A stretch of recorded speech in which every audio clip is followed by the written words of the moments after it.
Rich, DeAndre Swift, RB21 on Sleeper, RB26 on Underdog, goes at pick 68 on Sleeper, picks 93 on Underdog. So again, a decent gap between them. And this is going to be indicative of what redraft leagues are like compared to best ball. Swift, he joined the Bears off career highs in receptions, yards per game, and games played. Are you buying in at either of these values?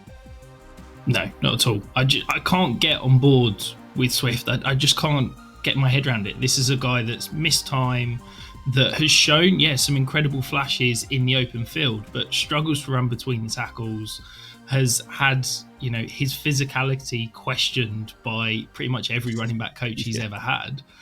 And we're drafting him at a point where he's never produced greater than I think RB18 season through his career, and yet we're drafting him in around that point. I just can't get my head around it. He's potentially going to share a backfield with Khalil Herbert, who I think is a much better running back in terms of rushing the ball, and Roschon Johnson, who, he didn't do what people hoped last year, but I think is a competent complementary weapon in the offense. I just can't get my head around where the value in Swift is. People are talking about his receiving ability and ability in space, and it's like, this is an offense that's got DJ Moore, Keenan Allen, Rome Odunze, Gerald Everett, Cole Kmet.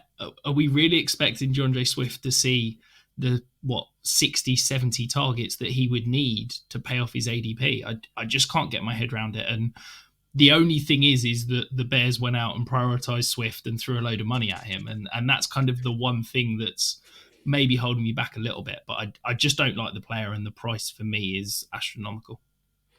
Yeah, Hayden, where are you at on Swift? I saw you nodding a lot, so I feel like you're on the same page.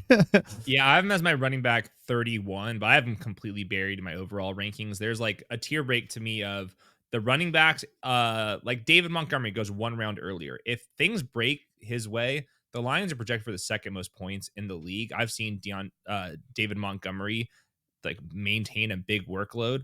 I would rather just pay up a round than get to probably a much lower upside offense. Like if Caleb Williams is as good as I think he is, the Bears should be around like an average offense. Maybe they can kind of flirt with top 10, but to get to where the Lions were, that would be asking for a whole lot. And I think Rich nailed it in that I just no longer know what Swift is like supposed to be really good at, because you can design him receptions, sure, but he's not trusted in pass protection. Roschon Johnson, for my money, has about as good a feel for pass protection and when to get out to the flats than just about anybody.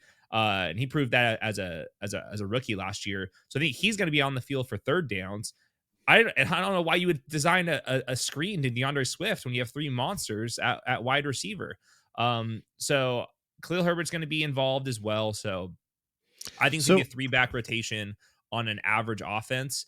And I just want to like have better paths to upside. Like, look, James Conner, way clearer path. We've seen him be able to do it. Jalen Warren, if Najee Harris misses time, Zamir White. I think like these guys, I would just rather chase somebody that I think they have a better chance of getting like 18 touches per game. That's just like never been DeAndre Swift.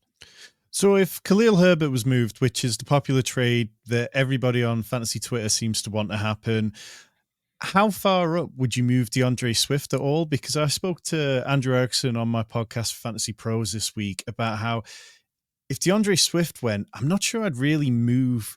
Sorry, if Khalil Herbert went, I'm not sure I would move DeAndre Swift up much at all. But Roschon Johnson would be looking at maybe a 30-spot bump.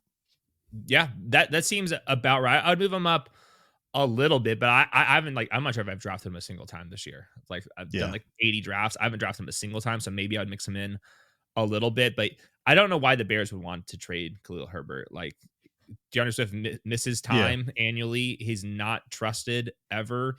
Khalil Herbert is really cheap, and he's kind of decent.